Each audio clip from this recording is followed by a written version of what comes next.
chacun devrait faire la mission pour laquelle il a été recruté.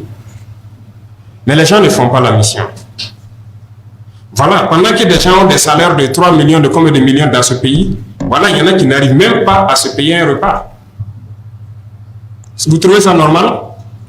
Coucou les amis, j'espère que vous allez bien. Aujourd'hui, je vais partager avec vous une vidéo vraiment très importante. Discours de son excellence le capitaine Ibrahim Traoré, le président de la République du Burkina Faso. Dans ce discours, vraiment, il donne des choses intéressantes. Vous savez, si l'Afrique avait eu de tels présidents, je suis convaincue que les gens ne feront pas de l'Afrique le mangeoire comme ça en est le cas aujourd'hui. Mais il y a un adage qui dit « vaut mieux tard que jamais ». Donc les amis, je ne vais pas vous en dire plus. Je veux que vous écoutez ces propos minutieusement. Ah non. Ah non. Moi, je suis opposé à ça. Il faut qu'on change les choses. Soit on change, ou bien écoutez, on reste esclave à jamais. On est là pour changer les choses. On a pris le temps d'observer, de sensibiliser, de parler. Comme beaucoup de gens ne comprennent pas, en fin d'année, donc, j'ai annoncé que ça sera ferme.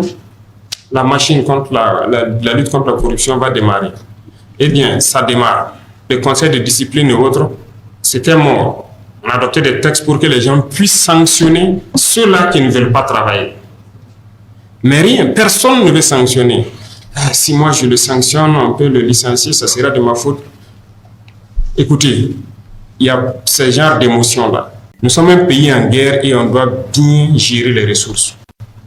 Et quand on dit gérer les ressources, ce n'est pas les ressources financières seulement, les ressources humaines aussi. Dans notre émotion, on n'arrive même pas à faire quoi que ce soit. On n'arrive pas à sanctionner quelqu'un. Il y a des gens qui sont de gros travailleurs dans notre administration. Et vous les connaissez. Ils viennent très tôt. Tant qu'ils ne finissent pas leur mission, ils ne rentrent pas à la maison. Ils n'ont jamais demandé de payer une heure supplémentaire. Ils sont nombreux ceux-là qui viennent, qui repartent jusqu'à la nuit, qui font le travail. Mais en réalité, ils font le travail de certains paresseux et de certains fainéants qui viennent et à 10 heures, ils sont donc dans les maquis ou bien ils sont au porc au four. Ils ne veulent pas travailler. C'est la réalité et vous les connaissez. Et d'autres sont obligés de faire leur travail. Mais pourquoi ces gens-là, on ne les sanctionne pas? Tous ceux qu'on va prendre dans les situations d'absence chronique dans les administrations et qui ne sont pas sanctionnés, la personne sera licenciée. Le directeur qui était censé le sanctionner là sera probablement licencié aussi, sinon puni. On ne peut pas continuer comme ça. L'esclavage existe dans nos administrations. On vous a recruté pour faire un travail. Vous vous retrouvez assis au bureau. Un commerçant ou un pauvre paysan vient pour un papier. Vous le voyez, certains sont tellement orgueilleux, gonflés. C'est de l'esclavage. Il ne fait pas d'abord son travail. Il le crie dessus. Il chasse les gens de leur bureau. Si tu fais, tu quittes mon bureau. Et souvent, il les chasse. Les gars sortent, ils tournent.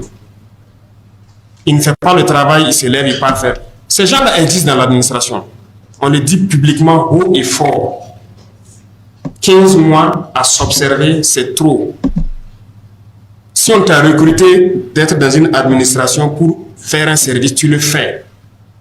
Tu n'as pas à esclavagiser des Burkinabés. On vient pour faire un papier. Le gars vient souvent, il ne comprend même pas français. Souvent, il ne connaît même pas le nom du papier. Mais tu as été recruté pour faire ça. Tu l'expliques clairement et tu lui dis tout ce qu'il y a. Il rentre dans son bureau, il est assis. Oui, toi, tu veux quoi? Les gars commencent à parler comme ça. Et si tu ne sais pas ce que tu veux là, quitte mon bureau. Nous avons des films comme ça. Ouais. Et il finit par chercher le pauvre commerçant ou le pauvre paysan, quitte son bureau. Il fait ce qu'il veut sur son ordinateur. Et puis, dans peu de temps, il se lève, bon, il prend son téléphone, il a quitté le bureau. Il n'est plus là. 11 heures, vous revenez, son bureau est vide. Et c'est jusqu'au lendemain. Ce sont ces gens qui font que d'autres sont là. Ils sont obligés de travailler jusqu'à la nuit. Parce qu'ils sont obligés de faire tout leur travail. Ils accumulent les dossiers dans les casiers. Ils ne travaillent pas. Et à un moment donné, oui, que si on veut que ça soit écuré, il faut faire opération casier vide. Et dans ça, ils réclament des primes encore pour pouvoir le faire. Vous êtes recruté pourquoi? Vous voyez l'esprit là. D'autres sont recrutés pour faire un travail, ils ne veulent pas faire le travail, ils veulent qu'on les donne d'autres primes supplémentaires pour pouvoir faire le même travail. Si vous ne pouvez pas vous quitter, il y a beaucoup de jeunes gens qui attendent, ils vont venir vous remplacer. Et on va continuer. Il y a des pratiques qui doivent cesser. Je pense que vous êtes les mieux placés pour véhiculer ces messages-là. Et j'espère qu'il n'y a pas ça chez vous ici. Ah, s'il y en a, on va taper. Il n'y a pas meilleure chose que de commencer à taper chez soi-même avant d'arriver dehors. Donc, on mettra de l'ordre dans nos propres rangs avant d'arriver dehors. La lenteur administrative, ça doit cesser. S'il y a un travail, il faut le faire. C'est la patrie d'abord.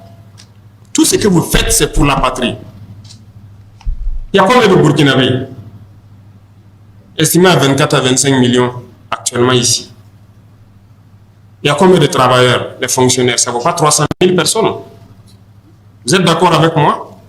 C'est ça, non? C'est GG. Mais quelle est la masse salariale mensuelle? C'est environ 90 milliards, c'est ça? Donc 90 milliards de ressources qui sont partagées à environ moins de 300 000 personnes. Et d'autres dans ce monde ne veulent pas faire le travail. Qu'est-ce qu'on fait? Ils doivent rester? Je refuse. Je refuse. Ça ne va pas se passer comme ça. Donc, bientôt, vous allez voir ce qui va se passer. De toute façon, dans l'armée, ça a déjà commencé. De notre côté, il faut le dire, ça ne va pas. On a dit au départ ce qui était là, ainsi de suite. On a essayé de parler aux gens, de sensibiliser pour que certains comprennent. Cette fois-ci, c'est fini. Le temps de la sensibilisation, de regarder là, c'est terminé. Le vendredi passé, on a radié un officier. Ça, c'est le départ. S'il faut encore la semaine prochaine radier un autre, et ainsi de suite, on va radier. Quiconque va s'amuser avec la vie des hommes, on ne va pas plaisanter. On est en train de monter en puissance. Le peuple a consenti d'énormes sacrifices pour qu'on puisse être équipé, qu'on ait le nécessaire pour faire la guerre. Oui, ça avance. Mais ce n'est pas pour autant qu'il faut baisser la garde. On ne va pas s'arrêter. Voilà. Parce que ce qui s'est passé, par exemple, à Solé, c'est inadmissible. Et quand tu es officier, on t'a désigné. C'est le peuple qui t'a confié ce pouvoir-là. Vous êtes un chef d'élément, vous envoyez en mission, vous faites la mission. Tout le monde sait ce que c'est que la mission militaire. Il n'y a pas à baisser la garde. Et ce qui fait encore mal, c'est que je pense que depuis le 19, tout le monde a été alerté qu'il y a des projets d'attaque d'envergure. Et je pense que les zones de Solé, Arbinda étaient plus menacées. Et je pense que c'est le 21, c'est ça? Il y a des missions qu'on a envoyées spécialement pour aller voir ces points-là, revoir le dispositif de défense et tout, les conseillers. Mais malgré ça, si tu dors, on va te taper. Il ne faut pas croire que c'est fini, c'est pas fini. Il faut rester concentré, toujours concentré. Et c'est la mission de l'officier. Les hommes ne s'appartiennent pas. Un militaire là, il ne s'appartient pas. Il appartient à la patrie. Personne ne dira le contraire. Et si on prend quelqu'un, tu es un chef d'élément, on te confie des hommes, c'est toi ta responsabilité de tout faire pour qu'ils soient en vie. Tu les commandes. Si quelqu'un refuse, tu le punis.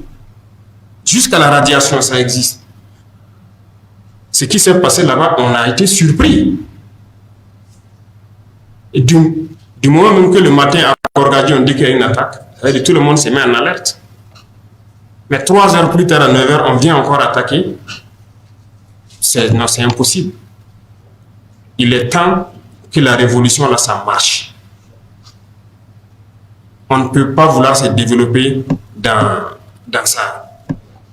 En voulant feinter, déplacer les problèmes. Non, il faut affronter les problèmes et les résoudre.